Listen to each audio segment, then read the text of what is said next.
நீங்க தினமும் கடவுள்கிட்ட கை கூப்பி எனக்கு இது வேணும் அந்த பிரச்சனை தீரணும்னு கெஞ்சி கேக்குறாளா? பொதுவா நாம எல்லாரும் அப்படிதான் பண்றோம். ஆமா. ஆனா அப்படி கெஞ்சி கேட்கிறதே அந்த விஷயம் உங்களுக்கு கிடைக்காம போறதுக்கான முக்கிய காரணம்னு யாராவது சொன்னா நீங்க நம்புவீங்களா? கண்டிப்பா கொஞ்சம் அதிர்ச்சியா தான் இருக்கும். ரொம்பவே அதிர்ச்சியா இருக்கும். ஏன்னா பிரார்த்தனைங்கிறது கெஞ்சுறதில்ல. அது ஒரு மிக நுட்பமான ரகசிய உளவியல் கலை. உங்களை இந்த ஒரு புதிய தேடலுக்கு, இந்த ஆழ்ந்த அலசருக்கு அன்போடு வரவேற்கிறேன். இன்னைக்கு ஒரு சுவாரஸ்யமான தலைப்போட வந்திருக்கோம். ஆமா, இன்னைக்கு நாம அலச போற புத்தகம் நெவில் கோடாரி எழுதிய prayer the art of believing, அதாவது பிரார்த்தனை நம்புவதன் கலை. நாம இதுவரைக்கும் சடங்குகளா பார்த்து வந்த பிரார்த்தனை எப்படி ஆக்சுவலா ஆழமான உளவியல் விதிகளின் அடிப்படையில வேலை செய்யுதுன்னு தான் இன்னைக்கு உடைச்சு பார்க்க போறோம். கரெக்ட். இங்க நாம புரிஞ்சுக்க வேண்டிய முதல் விஷயமே என்னன்னா, நெவில் கோடார்ட் பிரார்த்தனைய ஒரு மதரீதியான சடங்காவே பார்க்கவே இல்ல. ஓ, அப்போ அவர் அதை எப்படி பார்க்கறாரு? அவர் அதை ஒரு உளவியல் அறிவியலா பார்க்கறாரு. அதாவது நமது கண்ணுக்கு தெரியாத ஆசைகளை நிஜ உலகத்துல சாத்தியமாக்குற ஒரு கருவி அது. இத ஒரு கலைனே அவர் சொல்றாரு. கலைனா இப்போ ஒரு ஓவியம் வரையவோ இல்ல ஒரு மியூசிக் இன்ஸ்ட்ருமெண்ட் வாசிக்கவோ பயிற்சி தேவைப்படுமே, அது மாதிரியா? எக்ஸாக்ட்லி. அதே மாதிரி பிரார்த்தனை செய்யவும் ஒரு சரியான முறை இருக்கு. மனித வாழ்க்கையோட அனைத்து பிரச்சனைகளையும் தீர்க்கும் ஒரு திறவுகோலாவே அவர் இதை முன்வைக்கிறார். சரி, அந்த திறவுகோல் எப்படி வேலை செய்யுதுன்னு பாப்போம். அவர் இந்த புத்தகத்துல ஒரு மிகப்பெரிய அடித்தளத்தை அமைக்கிறார் இல்லையா? திருப்புதல் விதி, அதாவது த லா ஆஃப் ரிவர்சிபிலிட்டி. ஆமா, பௌதீகவியல்ல, அதாவது பிசிக்ஸ்ல ஆற்றல் மாற்றங்கள் எப்படி 2 திசைகள்லயும் செயல்படுதோ அதே விதி மனித உணர்வுகளுக்கும் பொருந்தோன்னு அவர் வாதாடுறாரு. கொஞ்சம் விளக்கமா சொல்ல முடியுமா? கண்டிப்பா. இப்போ பிசிக்ஸ்ல வெப்பம் ஒரு இயந்திரத்தோட இயக்கத்தை உருவாக்கும்னா அதே இயந்திரத்தோட இயக்கம் திரும்பவும் வெப்பத்தை உருவாக்கும் இல்லையா? ஆமா, அது சயின்ஸ்ல நிரூபிக்கப்பட்ட உண்மை. அதே மாதிரி மின்சாரம் காந்த சக்தியை உருவாக்கும்னா காந்த சக்தியும் மின்சாரத்தை உருவாக்கும். இதை எப்படி அவர் மனித மனதோட இணைக்கிறாருன்னு பாத்தீங்கன்னா அது ரொம்ப ஆழமானது. இது ஆக்சுவலா எப்படி உணர்வுகளுக்கு பொருந்தும்? ஒரு உதாரணம் சொல்லுங்களேன். இப்போ நீங்க பல வருஷமா ஆசைப்பட்ட ஒரு வேலை உங்களுக்கு கிடைச்சிருச்சுன்னு வச்சுப்போம். அந்த நிமிஷம் உங்களுக்கு என்ன உணர்வு ஏற்படும்? நிச்சயம் ஒரு மிகப்பெரிய நிம்மதி வரும், ஒரு பெருமை, ஒரு எல்லையில்லாத மகிழ்ச்சி தோன்றும். என் உடம்பே கொஞ்சம் லேசான மாதிரி ஃபீல் பண்ணுவேன். கரெக்ட். அதுதான் இயற்கையான விதி. வேலை கிடைப்பது அப்படிங்கிறது காரணம், அதன் மூலமா உங்களுக்கு ஏற்படும் மகிழ்ச்சி அப்படிங்கிறது விளைவு. இது ஒரு நேரடியான மாற்றம். ஓகே, இது சாதாரணமா நடக்கிறது தான். ஆனா திருப்புதல் விதி என்ன சொல்லுதுன்னா, இந்த மாற்றம் தலைகீழாகவும் செயல்படும். அதாவது விளைவை நீங்க முன்கூட்டியே உங்க மனசுக்குள்ள உருவாக்குனா அந்த உணர்வே அதற்கான காரணத்தை இந்த பிரபஞ்சத்துல நிஜமாக்கும். ஒரு நிமிஷம் நிறுத்துங்க. இது கேட்க நல்லா இருக்கு, ஆனா யதார்த்தத்துக்கு செட் ஆகாதே. ஏன் அப்படி சொல்றீங்க? இல்ல, இப்போ எனக்கு அந்த வேலை இன்னும் கிடைக்கல, என் பேங்க் அக்கவுண்ட்ல பணமும் இல்ல, நான் என் வீட்டு சோஃபாவில் உட்காந்துக்கிட்டு நான் வேலை கிடைச்சு செட்டில் ஆகிக்கிட்டேன்னு கற்பனை பண்ணா நாளைக்கு காலையில என் வீட்டு கதவை தட்டி அப்பாயின்மெண்ட் ஆர்டரை கொடுப்பாங்களா? இது பார்க்க ஒரு முட்டாள்தனமா இல்ல ஒரு மாயாஜாலம் மாதிரி உங்களுக்கு தோணலாம். கண்டிப்பா அப்படிதான் தோணுது. இது ஒரு மனப்பிரமை இல்லையா? இது எப்படி சாத்தியமாகும்? இதுக்கு பின்னாடி இருக்கிறது நம்ம மனதோட நுட்பமான கட்டமைப்பு. நெவில் இத ஒரு உளவியல் விதியா விளக்குகிறார். நீங்க வேண்டுதல் நிறைவேறிவிட்டது என்ற உணர்வை தொடர்ந்து தக்க வச்சுக்கும்போது அது உங்க நடத்தையையும் உங்க பார்வையையும் முற்றிலுமா மாத்துது. அதாவது என்னையே அறியாம நான் மாறுவேன்னு சொல்றீங்களா? ஆமா, உங்க மூளையில உள்ள ரெட்டிகுலர் ஆக்டிவேட்டிங் சிஸ்டம் மாதிரி நரம்பியல் அமைப்புகள் நீங்க நம்புற அந்த உண்மைக்கான வாய்ப்புகளை மட்டும் உங்க கண்களுக்கு காட்டத் தொடங்கும். உங்க முடிவுகள், உங்க தன்னம்பிக்கை எல்லாமே அந்த புது நிலைக்கு ஏத்த மாதிரி மாறும். ஓஹோ, அதாவது நான் அந்த உணர்வை அடையும் போது என் ஒட்டுமொத்த செயல்பாட மாறி அதுவே என்னை அந்த இலக்க நோக்கி செலுத்துது. இப்போ புரியுது. எக்ஸாக்ட்லி. ஒரு உளவியல் நிலை எப்படி உங்களை அறியாமலேயே ஒரு பௌதீக உண்மைய உங்களை நோக்கி இழுக்குது அப்படிங்கிறது தான் திருப்புதல் விதியோட சாராம்சம். உணர்வு உண்மையை உருவாக்கும் அப்படிங்கறத புரிஞ்சிக்க முடியுது. ஆனா இங்கதான் ஒரு பெரிய பிரச்சனை வருது. என்ன பிரச்சனை? நான் கண்ணை மூடிக்கிட்டே எனக்கு வேலை கிடைச்சிருச்சுன்னு உணர முயற்சி பண்றேன். ஆனா நான் கண்ணை திறந்ததும் என் கண் முன்னே என் வேலையில்லா திண்டாட்டம் தான் நிழலாடுது. என் அறிவு உனக்கு இன்னும் வேலை கிடைக்கல, பொய் சொல்லாதேன்னு என்னை திட்டுது. ஆமா, நிறைய பேருக்கு இது நடக்கும். இதை எப்படி தாண்டுறது? நெவில் நம்ம மனத வெளிமனம் ஆழ்மனம்னு பிரிக்கிறார் இல்லையா? இந்த முரண்பாட்டை அவர் எப்படி விளக்குகிறார்? நீங்க சரியா அந்த முரண்பாட்டை பிடிச்சிட்டீங்க. இது ரொம்ப எளிதா புரிஞ்சுக்க நம்ம ஒரு உதாரணத்தை பார்க்கலாம். உங்க வெளிமனத ஒரு கிளப் வாசல்ல நிக்கிற ரொம்ப கடுமையான ஒரு பவுன்சர் மாதிரி கற்பனை செஞ்சுக்கோங்க. பவுன்சர் சுவாரஸ்யமா இருக்கே. ஆமா, அவர் உங்க ஐம்புலன்களின் அடிப்படையில் செயல்படுபவர். கண்ணால பார்த்தா மட்டுமே நம்புவார், தர்க்கரீதியா ஆராய்ந்து பார்ப்பார். இத இண்டக்டிவ் ரீசனிங்னு சொல்லுவாங்க. சரி, அப்போ ஆழ்மனம்? உங்க ஆழ்மனத அந்த கிளப்பிற்குள் இருக்கிற ஒரு விஐபி பார்டெண்டர்னு வச்சுக்கலாம். அவருக்கு எந்த தர்க்கமும் தெரியாது. பவுன்சரை தாண்டி ஒரு ஆர்டர் உள்ளே வந்துடுச்சுன்னா அவர் எந்த கேள்வியும் கேட்க மாட்டார். ஓ, அது யாருக்கானது, நிஜமா பொய்யான்னு எதுவுமே கேட்க மாட்டாரா? ஆமா, கேட்காம அதை அப்படியே தயாரிச்சு கொடுத்துடுவார். அருமையான ஒப்பீடு. அப்படியென்றால் இந்த பவுன்சர் தான் எல்லா பிரச்சனைக்கும் காரணமா? எப்படி சொல்றீங்க? அதாவது, எனக்கு அந்த வேலை கிடைச்சிருச்சுன்னு நான் உள்ளே இருக்கிற பார்டெண்டருக்கு ஒரு மெசேஜ் அனுப்ப முயற்சி பண்றேன். ஆனா வெளியே நிக்கிற பவுன்சர், ஹலோ, உன் கையில அப்பாயின்மெண்ட் லெட்டர் இல்ல, உள்ளே போக முடியாதுன்னு தடுத்து விடுகிறான், இல்லையா? மிகச்சரியா சொன்னீங்க. அதனால தான் வெளிமனம் முழு விழிப்புடன் இருக்கும்போது நாம செய்யற சாதாரண பிரார்த்தனைகள் ஆழ்மனதை சென்றடைவதில்லை. ஓ, அதுதான் விஷயமா? ஆமா, நெவில் இங்க பைபிள்ல வர ஒரு வாசகத்தை குறிப்பிடுறாரு. நானும் என் பிதாவும் ஒன்றே, ஆனால் என் பிதா என்னை விட பெரியவர். இதோட அர்த்தம் என்ன? இங்கே நான் அப்படிங்கிறது அந்த பவுன்சரான வெளிமனம், பிதா அப்படிங்கிறது அளப்பரிய சக்தி கொண்ட அந்த ஆழ்மனம். வெளிமனதால் தானா எதையும் படைக்க முடியாது, அது வெறும் காவலாளி மட்டுமே. ஆனா ஆழ்மனம் எல்லாவற்றையும் படைக்கும் வல்லமை கொண்டது. கரெக்ட். அதுக்கு எது நிஜம் எது கற்பனைன்னு வித்தியாசம் தெரியாது. நீங்க எந்த உணர்வை ஆழமா கொடுக்கறீங்களோ அதை உலகத்துல பிரதிபலித்து விடும். சரி, அப்படியானால் இந்த பிடிவாதமான பவுன்சரை மீறி நம்ம எப்படி உள்ளே செல்வது? அவனோட சண்டை போடுறதுல எந்த அர்த்தமும் இல்லைன்னு புரியுது. கண்டிப்பா சண்டை போடக்கூடாது. அவன் முழு விழிப்புடன் இருக்கும்போது நாம உள்ளே நுழையவே முடியாதுன்னா வேற மாற்று வழி என்ன? மாற்று வழி அவனோடு சண்டை போடுவது அல்ல, அவன் தூங்கும் வரை காத்திருப்பது. இதுதான் நெவில் கூறும் ரகசியம். தூங்கும் வரையா? அப்போ நம்ம தூங்கணுமா? வெளிமனம் முழு விழிப்புடன் இருக்கும்போது உங்க கற்பனையை தடுத்துக்கிட்டே இருக்கும். அதனால நாம் அந்த காவலாளிய மீற தூக்கத்திற்கும் விழிப்புக்கும் இடைப்பட்ட ஒரு லேசான தளர்வான நிலைக்கு செல்லணும். ஓ, அதாவது உடல் முழுவதுமா தளர்ந்து மனம் அமைதியா இருக்கும் நிலை.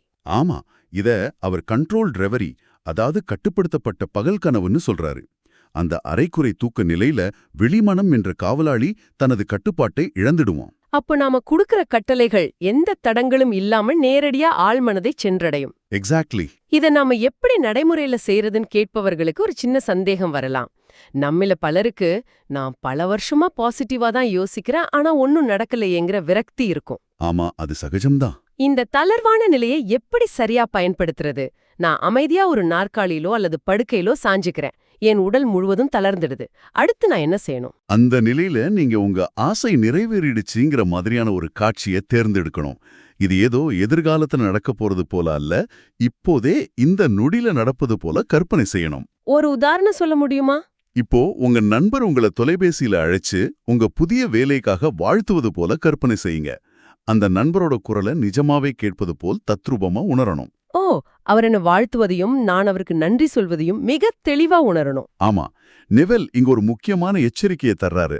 உங்க கற்பனையை நீங்க கட்டுப்படுத்தாவிட்டால் கற்பனை உங்களை கட்டுப்படுத்தும் சொல்றாரு. அதாவது கவனம் சிதறக்கூடாதுன்னு சொல்றீங்களா? கரெக்ட். உங்க கவனம் சிதறி வேற சிந்தனைகளுக்கு போனா மறுபடியும் அந்த தொலைபேசி உரையாடலுக்கே உங்க கவனத்தை கொண்டு வரணும்.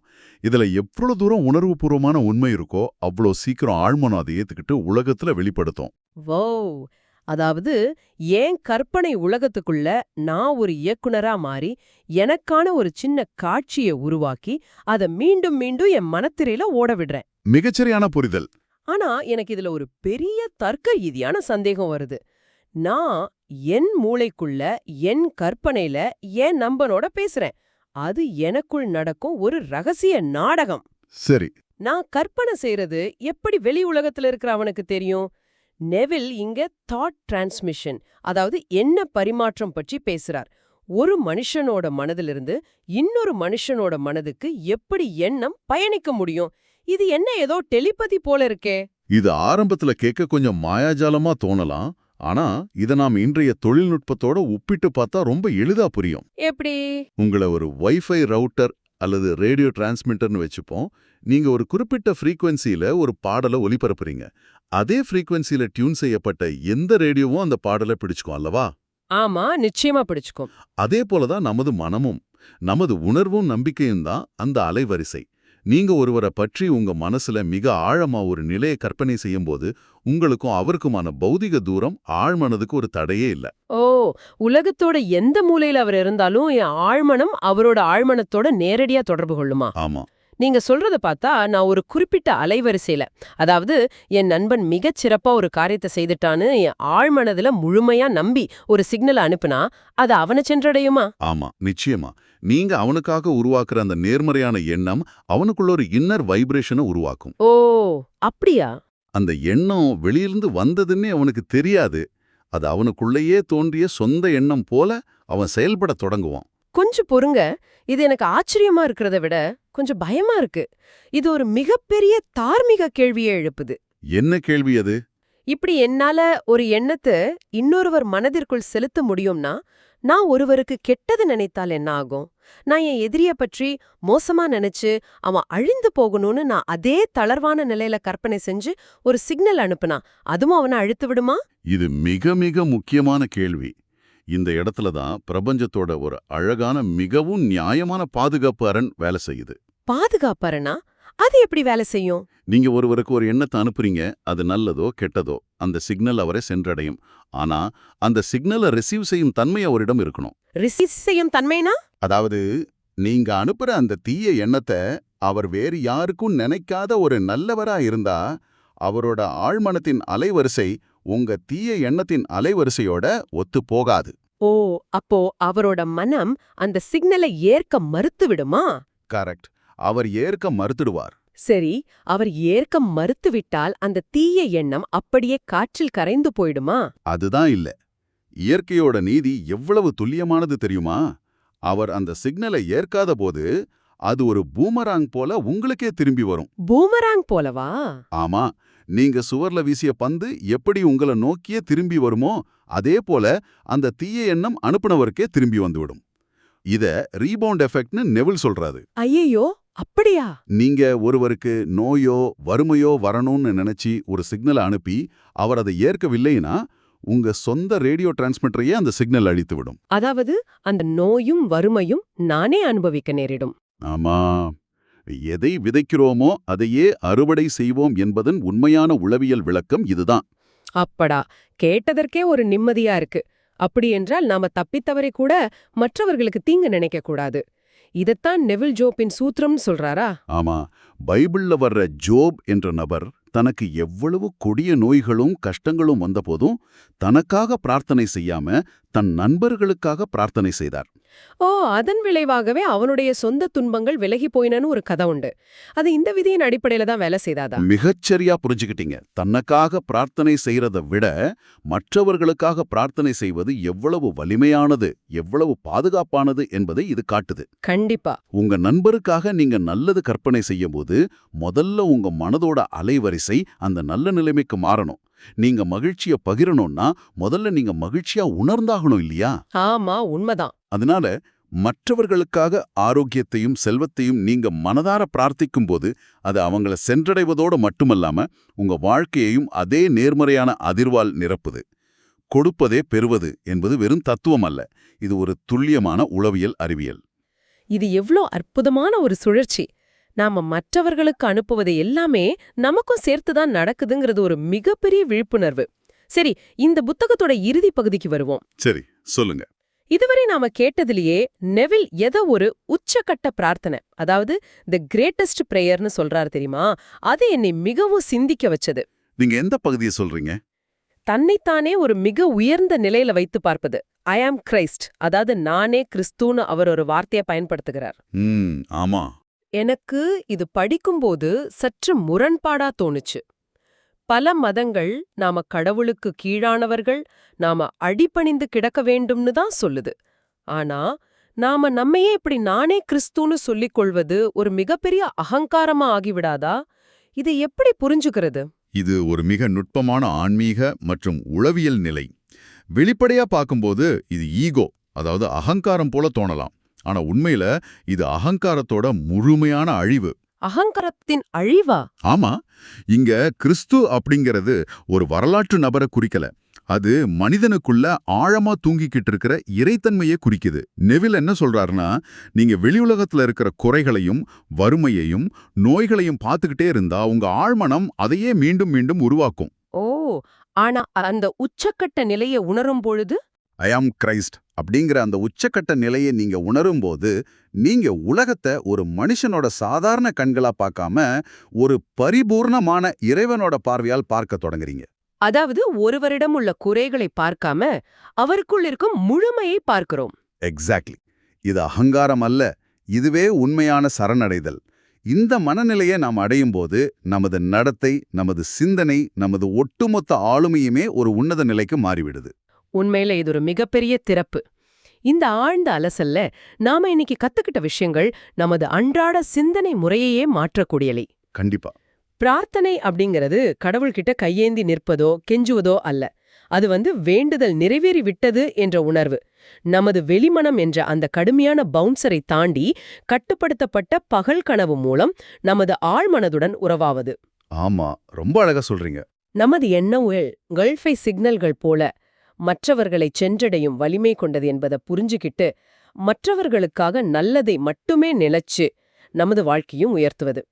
எல்லாத்துக்கும் மேலா நமக்குள்ள இருக்கிற அந்த மிக உயர்ந்த பரிபூர்ணமான தன்மையை உணர்ந்து உலகை அணுகுவது.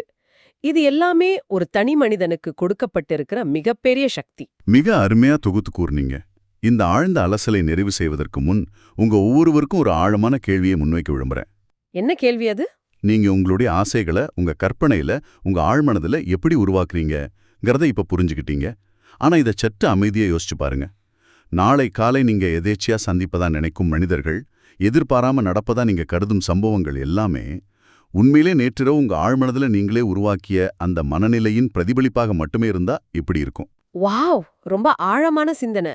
ஆமா, உங்க உலகை அதன் ஒவ்வொரு அசைவையும் நீங்களே ஒவ்வொரு நொடியும் உருவாக்குறீங்க அப்படிங்கிறது எவ்வளோ பெரிய பொறுப்பு. இதை அந்த வாரம் முழுதும் சிந்திச்சு பாருங்க. இவ்ளோ நேரம் கேட்டதுக்கு ரொம்ப நன்றி. இந்த Tamil voice reads channel monetisation இல்லாம தான் நடக்குது. இந்த ஆடியோ புத்தகம் உங்களுக்கு பயன் தருது என்று நினைத்தால் இந்த முயற்சி தொடர்ந்து போக உங்க ஆதரவு மிகவும் உதவும். என்னுடைய இந்த முயற்சிக்கே நன்கொடை அளிக்க விருப்பம் இருந்தால் டிஸ்கிரிப்ஷன்ல கொடுக்கப்பட்டுள்ள UPI ஐடி மூலம் வழங்கலாம். உங்களால முடிந்த அளவு போதும். சிறிய ஆதரவும் பெரிய உதவிதான். இந்த வீடியோ உங்களுக்கு பயனுள்ளதாக இருந்தால் சப்ஸ்கிரைப் பண்ணுங்க, மற்றவர்களுக்கும் பகிர்ந்து கொள்ளுங்கள். இந்த கருத்துக்கள் அவர்களுக்கும் தேவையாக இருக்கலாம். லைக் பண்ணுங்க, உங்க கருத்துக்களை காமெண்ட்ல பகிருங்கள். மனப்பூர்வமான நன்றி. நாம்